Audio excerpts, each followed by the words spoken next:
ఇందులోకి ఈ సాంబార్లోకి ఆలుగడ్డ వేపుడు, లేకపోతే కొడిగుడ్డు పొడి, అరటికాయ వేపుడు, ఇలా చామగడ్డ వేపుడు చేసుకుంటే చాలా బాగుంటుంది. ఒక సాంబారే కాకుండా ఓపికన్న వాళ్ళు ఇలా చేసుకుని కూడా తీసుకోవచ్చు. పిల్లలకి పండగే బంగాళదుంప వేపుడు సాంబార్ చేస్తే.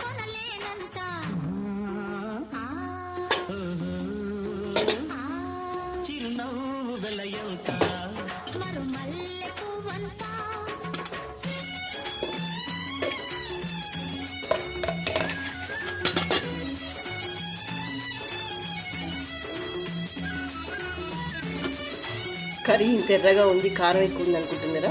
లేదండి, ఇది సప్పగా ఉంటుంది కారం. కలరే ఇట్లా అనమాట. మీరు కూడా ఇలాంటి కారం తీసుకొచ్చుకొని వాడుకోవచ్చు.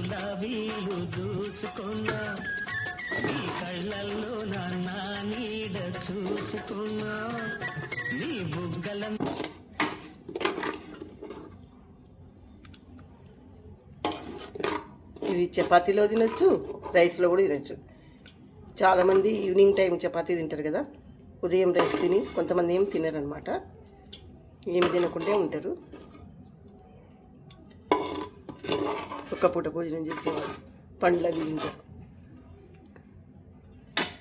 చూడండి, ఈ అంటు చాలా బాగుంటుంది.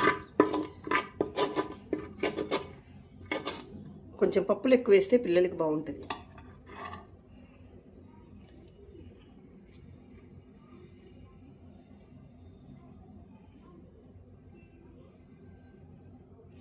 చూసారుగా ఫ్రెండ్స్, ఎంత కలర్ఫుల్గా ఉందో. ఫ్రెండ్స్, ఈ వీడియో నచ్చితే లైక్ చేయండి, షేర్ చేయండి, సబ్స్క్రైబ్ చేయండి. మీరు సబ్స్క్రైబ్ చేయడం వల్ల ఈ వీడియో ఇంకొంతమంది ముందుకు పోయే అవకాశం ఉంటుంది. Friends, please subscribe me, like చేయండి, షేర్ చేయండి, సబ్స్క్రైబ్ చేయండి ప్లీజ్.